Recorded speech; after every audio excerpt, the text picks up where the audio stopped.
Welcome to another 2-Minute Tuesday with Sertus. This week we're going to be talking about a very common problem in residential developments, and that is the overheating in common corridors. Let's roll the intro.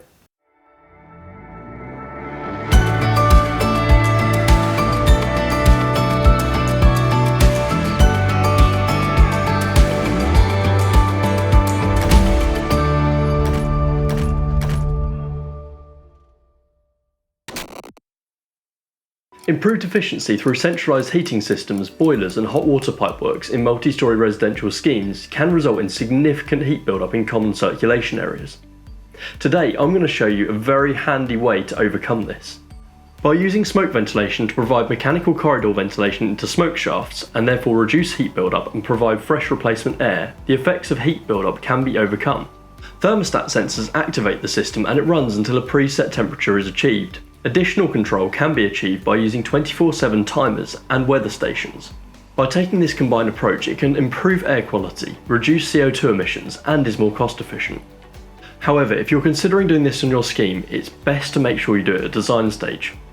By carrying out the combination of smoke and environmental controls at early design stage, we can ensure fire compliance, a reduction of heat gains, and achieve overall cost savings. Other design considerations include heat emissions, ambient temperature, pressure ratings, noise levels, and energy use. There are a number of benefits in combining both requirements into one system, such as increased fan life. One of the biggest advantages of this form of adaptive ventilation is its effect on system reliability. One of the key areas for failure for fan extract systems is bearing wear due to heat and wear. Whereas if we allow the system to run for longer periods of time at lower speeds, it can increase the system's reliability and longevity. The second benefit is ready for fire mode. By keeping the system running day to day for environmental ventilation, it means the system is constantly ready in the event of a fire. It also means that any operational and performance issues can be picked up during the day-to-day environmental, rather than waiting for a fire to find out the system doesn't work.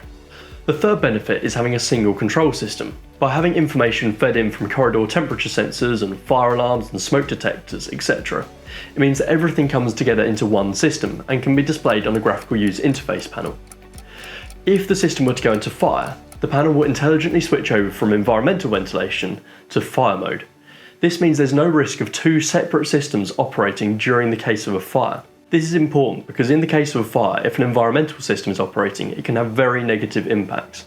Finally, there's the simplicity of design. By combining both of these elements into one extract unit, it means less wiring, less equipment, and ultimately less capital expenditure. It means a much simpler design too. However, there is one thing you do need to take into consideration, and that's where the makeup air comes from.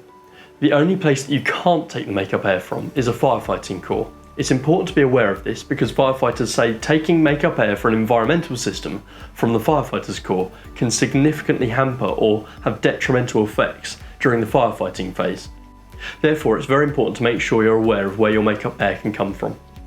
I hope this has helped you see how potentially you can save time and money by combining smoke and environmental systems together to reduce heat build-up within a building while still maintaining a fully compliant smoke ventilation system. If you'd like more help in understanding this at all, just get in touch with me, I'll be more than happy to help. And I'll look forward to seeing you next week. Thanks and bye for now.